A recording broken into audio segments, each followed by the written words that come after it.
श्री स्वामी समर्थ. मी आज भोगीची भाजी बनवत आहे. तर शेगडीची इथं पूजा केलेली आहे हळदी कुंकू लावून. तर त्याच्यासाठी मी आता भोगीच्या भाजीसाठी लागणारे साहित्य दाखवते. इथं एक टोमॅटो बारीक कट करून घेतलेला आहे, लसूण घेतलेला आहे, पातीचा कांदा घेतलेला आहे, कोथिंबीर घेतलेली आहे, वाटाणे, बीन्स आहे, घेवडा आहे, पापडी शेंगा आहे, हरभरे आहेत ओले आणि पावटा आहे.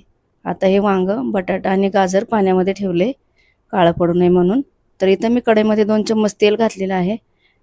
तेल गरम झालं की पाव चम्मच जिरे घातलेलं आहे. कट केलेला कांदा घालून परतून घेतलेला आहे छान.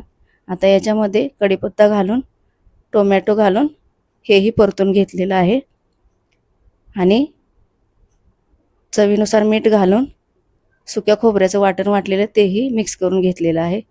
तर पाव चम्मच हळद, 1 चम्मच लाल तिखट, 1 मोठा चम्मच कांदा लसूण मसाला घालून तेही परतून घेतलेलं आहे.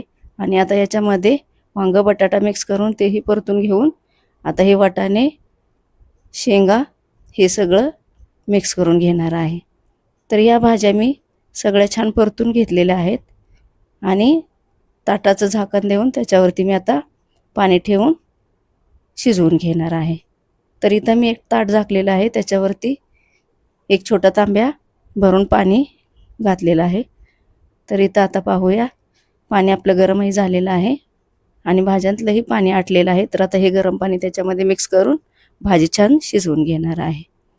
तर इथं मी 2 वाटी बाजरीचं पीठ घेतलेलं आहे, पाणी गरम केलेलं आहे. आता ते पीठ आपण छान मळून तेल लावून भाकरी करून घ्यायच्या आहेत. तर इथं मी भाकरीसाठी उंडा घेतलेला आहे, तो थापून त्याच्यावरती तीळ लावलेला आहे. एक भाकरी तयार झालेली आहे. अशा मी 2 भाकरी बनवल्या. तर पाहू शकता. व्हिडिओ आवडल्यास